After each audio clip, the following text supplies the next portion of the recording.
Recently on the local show, we asked, where are the Garmins and the Cerners of the future going to come from?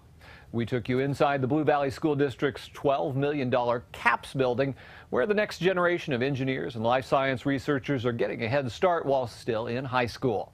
Believe it or not, students in the CAPS program have also created dozens of businesses and products, everything from rechargeable cell phones to a prosthetic knee brace. When the Chamber of Commerce talks about making Kansas City America's most entrepreneurial city, is this where the next generation will come from? Half of what they teach you, and the very first thing they teach you, is about professionalism and business, and they teach you how to market your idea and where to go, how to start, who to talk to, how to basically create your own idea and start your own company. To be able to go from, hey, I think this is a good idea, to this is how I'm going to make my idea work, and this is who I think can use my product. You would not get that opportunity outside of an environment such as CAPS. A year or so ago, we started seeing students create products that were provisionally patentable. Anything from prosthetic arms and trying to make those better, to a better mosquito repellent, to a football helmet that will position a spine that has less impact. I always was an idea man. I'm creating ideas and inventions. I actually moved from Texas to CAPS program just because my mom told me about it and it looks really cool, so I moved up here with her and started as soon as I got here working on my idea for the headphones.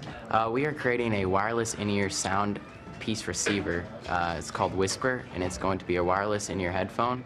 The way that the strands communicate is actually really vital to the success of CAPS, because if Trey hadn't been able to come down and work with me on this project, I would have never ever come up with the idea of working on a project such as this, and it would have been really difficult for Trey to find. Yeah, I mean, he knows all about the circuit boards and programming, and that's not my specialty, and so the strands being able to communicate is very helpful, and allowing us to work together has made all the difference. We just had an event the other night where we brought in businesses where the kids from the accelerator pitched all of their ideas to local venture capitalists. These students will literally pitch their ideas in front of investors who will provide some seed money for them to be able to start building prototypes and proofs of concept of their ideas. So I had some mentors, one specifically, that became an angel investor of one of these kids' businesses.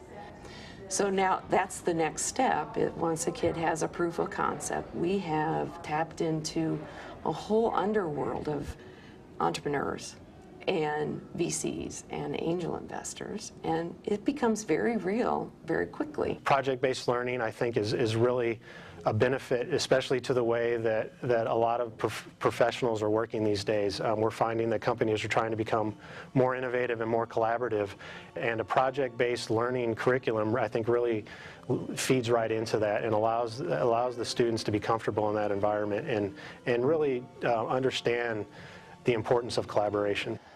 Think about the transformation they're going from being locked down in their schools, binded up really in that hairball, if you will, release of that here, and be able to follow that path of their own thinking, their own personal touch, and really have this awakening of, holy cow, I have incredible strengths that I've never discovered.